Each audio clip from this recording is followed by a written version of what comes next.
and I'm just going to fly through what we did at looking at retail applications, basically recognizing that consumer robots should be done by people with $100 million or more to throw into a hole. And if you're going to be a startup, it's probably better to focus on enterprise or commercial spaces where you can get immediate customers writing you checks on day one. That not only helps you survive, but can prove to investors that there's proven market fit there. And people with those needs are really willing to pay for automation these days. So here's what we looked at. So we looked at retail, and we looked at mobility in general. So on the left, you're going to see the tower, the flatbed, the cart design. There's many different robots chasing these form factors, and they're working in warehouses and distribution centers. They're all doing a really good job at that. They're all growing. They have up into the right growth metrics. But those are the three form factors that are really winning that space. On the right, there's not really clear winners yet. There's security robots, a little bit of delivery in hotels, concierge, inventory scanning. No one's really solved that space yet, and these are robots that need to work around people, so they need to have an HRI focus and different safety layer. And that was where we felt there was really more opportunity to diversify. So we looked at the supply chain, and factory automation gets a lot of hype, distribution center automation gets a lot of hype, but actually in the store is where most of the costs are incurred by the retailers for the distribution. A major retailer told us that 75% of their distribution costs happen after the truck arrives at the back of their store. They just do so much unloading, sorting, and resorting and product placement that that's what eats up all their time on a per product basis, versus the quick automation of getting a pallet off a truck, flying through a distribution center and off to its next destination has been really highly optimized. So that's where we wanted to focus. And we went out and researched this problem, took pictures of how stores do restocking today. It's really a disaster. It's a bad user experience. These carts get in your way. It's time consuming. It's not rewarding work. The associates who work on this wear headphones, they tune out, they're not really focused on their task. I don't think they feel great about what they're doing. And many of them, when they saw our robot, thought that would be a wonderful aid to help them get their job done quicker. One retailer told us that inventory restocking is also 1/3 of their labor cost, equating to, for this particular retailer, $500 million a year. They spend $500 million a year taking products from the truck that arrives at the back door to put it on the shelf so you can go grab it. It's just an enormous cost that could be dented. Like, if you just cut 10% of that, that's a $50 million opportunity with just that one store. So we also took video, and here's a woman who, she's a capable human who I'm sure could do many more things than push an empty cart from point A to point B. And this was in a Macy's. And at the time, the Macy's was a disaster. There were all types of clothes on the floor that she could have been working on instead. This was nuts inside of a Safeway. So this gentleman is returning a bunch of products from the produce section. These two are picking up orders for Safeway.com and Instacart deliveries. And then people are trying to go through with their shopping cart. And so there's just all these carts, chaos going around. But this was the real eye-opener for us. We thought we were going to save time by moving the carts around. But then we watched this guy load juice at Target. And when you get out the stopwatch, he spends 51 seconds in this whole process. 7 of the 51 seconds is doing the uniquely human task of using his arm to open a box, open a cooler door, and he puts 3 bottles of juice in the shelf. The remainder of the time is just walking back and forth. And I'll play it again. Walking, and then he very quickly, things only a human can do. Boop, right. boop, boop, boop. And then he's walking, things a robot can do. And the reason his cart is not over by the juice cooler is because his cart is too big. It blocks 3 doors of the juice cooler, and then people can't shop. So he has to keep his cart around the corner. So why is his cart so big? Why does he use a smaller cart? Well, it takes him 7 minutes to walk a cart from the juice section to the back. So to optimize and reduce those trips, he uses one big cart to try to get it done in one shot. So he's optimized for one thing and caused another problem in another area. And so we felt that automating this was a real big opportunity. So up at the top, only humans for the next foreseeable future are going to hang clothes, stack apples, grab a 12-pack of beer, but pushing carts is something totally automatable today. So we came up with this idea of products are still going to arrive, you're going to put stuff onto, or this is today, you put stuff on a U-boat, you take it out to the shelf, it gets resorted. we said, instead, let's take things off of pallets, put them onto robots. The robots can then automatically go out, saving the 7 to 8 minute trip each way, and they can park themselves right near the merchandising associate to simplify that task as well. We observed about 1 hour per pallet as being the norm for many of these stores. Safeway gets 10 pallets in the morning. A Tesco will get a total of 150 pallets in a day. So one Tesco grocery store spends 150 hours of labor every single day putting products from pallets back out the shelves. And we felt we could cut half of that or more. And the idea is you still keep somebody in the back, you still have people in the front, the robots go in between. So we came up with a nice design. Before we had this beautiful design, we had the 80-20 mess on the left there between the white and the brown one. That material right there is called 80-20. If you look up 80/20, I think the notion is you could do 80% of the work in 20% of the time using their product. But it's very quick to hack and make designs to test different form factors. And we put sandbags on it, and we tested loading to see whether we could whether we'd knock it over or whatnot. So here you see a basket, you see a box on the bottom. The box has a sandbag in it. There's a screen on the top with a bunch of destinations you can punch to get to. So we took it for a drive. We went over to Home Depot, mapped the Home Depot, and then tried to see if we could drive it around. So there you see Siyun tapping a destination on the screen. So the robot now has a new goal, and it's going to drive to the destination. On the inset there, you're seeing RViz with the yellow idealized path. The green is the local planner, or the global planner, what it is planning to travel.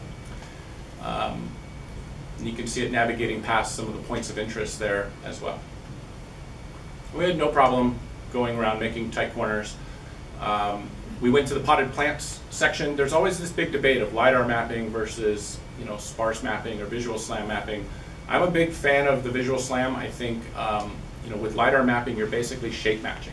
And there's just, I feel, a lot of shape similarity in the world. But visual uniqueness, I think, is a stronger signal.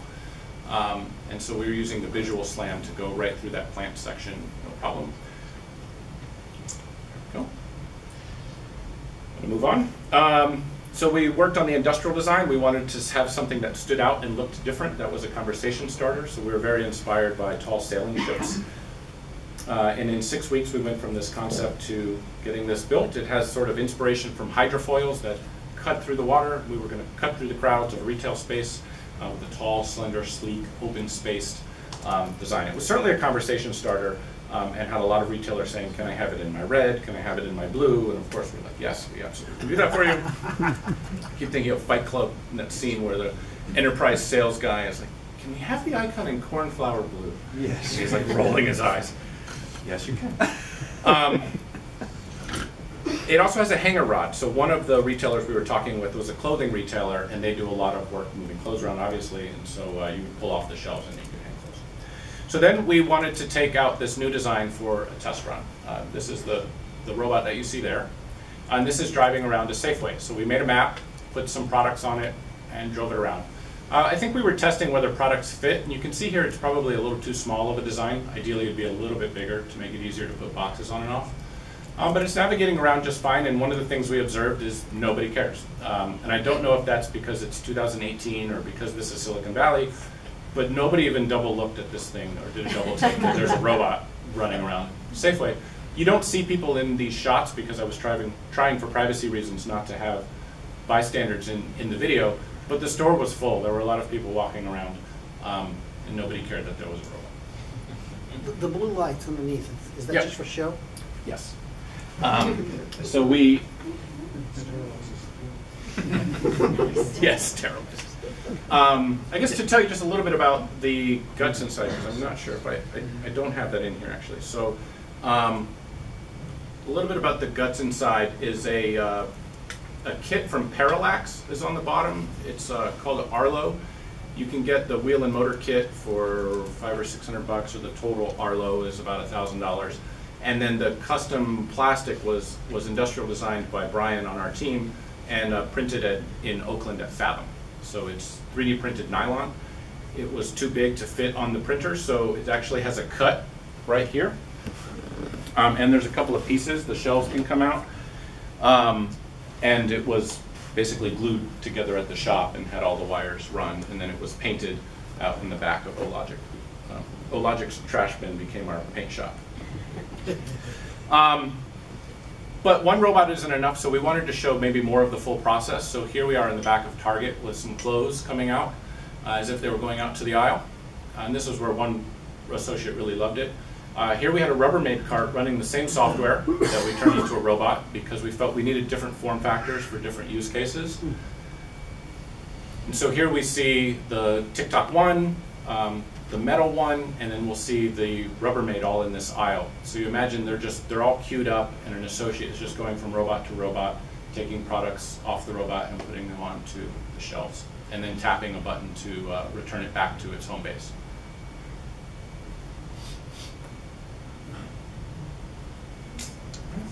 So an interesting observation is people picking up those juice bottles and putting them in 7 seconds. But getting to the back and forward means like you need an army of these things, yep. Which is great for the people selling them. Yes, it is. But it's an interesting observation that because they navigate slowly, yeah, and because they're a long ways from their goal, and they're not having a big payload, you have an interesting trade-off there. Yeah, I think we were estimating about 1 to 5 ratio Yeah. of restocking associate to robot. Yeah. So you've got the one that they're working with in front of it. 2 empties have just gone back, and 2 are on the way. Yeah. Go ahead. The Rubbermaid is really interesting. I mean, it doesn't have the wow factor, but it's this wonderful little mod kit that you slap on an existing super durable structure. Do you think that's... I think it's awesome. I think Rubbermaids are everywhere. You may see them say Uline on it. They're actually made by Rubbermaid, and Uline is a distributor, so you'll often see that on there. But they are the predominant cart everywhere. And we did talk to the company about it, and it's no surprise that that comes up in their ideating sessions all the time. Like, hey, we should have a robot version of our product. Startups are really successful or fail based on timing, and I think they would have been an awesome partner. But if you've been reading in the news, Newell Brands is the owner of Rubbermaid, and they've been having a big board fight. I'm sure nobody's read this in the news, but I'm just going to tell you, they've been having a big fight with their board about spinning off their consumer division separate from their enterprise division, and they couldn't engage in any new partnerships or deals. Timing is what timing is. Question in the back. Yes, how long, how much charge do you get on each robot? I know the charge will, amount of time you get varies depending on how much weight each carries, so what is Yeah. like the average amount of time each robot gets? Yeah. So what we were using was these. This is the. Just has a big lead acid battery down there at the bottom. I've never killed a battery, so I actually have no idea to answer your question. But the answer we would typically give is you can buy a boosted skateboard with an extended battery that will take a 200-pound person 18 miles, and an average retail associate walks no more than 15 miles a day. So for one charge, for a boosted skateboard-sized battery, you could essentially move 200 pounds of goods for equivalent of an 8-hour shift. That was our hand-wavy battery life answer. It also spoke to our BOM cost, because most robots out there are $4,000, $5,000, $6,000 in BOM cost. Just the mobile bases, not the ones with arms. And they sell these things for $25,000, $30,000, $35,000. And we were much, much cheaper because we were basically an electric skateboard and a cell phone. Cell phone brains, electric skateboard mechanicals and movement, and the two together. Another question, I'm going to try to get back to the slides, and then maybe we can do more questions at the end. Go ahead. For the retail versions of this, would there be a little bit of communication between the front and the back, as if there would be like a queue for what items we need to put on the cart and set up? Yep. So the question is about a communications tool, or like do we need a fleet management tool? Our hope was to be able to launch the product without the need for a fleet manager. That would be an extra set of work. We would need to put extra engineers on, and that we did not have. So the idea, if you saw the touch screen of where you just tap it where to go, is that we could just drop into any facility today that's been mapped and has a bunch of destinations listed. And any associate could put products on it, and instead of them going and walking the cart to its destination, they just tap it, it goes to its destination. Somebody on the other end, whenever they were done with it, would hit go home. And the idea is we could launch without a fleet manager. Of course, a fleet manager would slowly then evolve from that. Like, hey, the trucks arriving at 6 a.m. have 20 robots please queued up by the back door, or those types of things. So good question. Let me go a little bit through the tech. I'm going to try to get through the rest of these slides in the hour time slot, and then if anyone wants more questions, I can take them.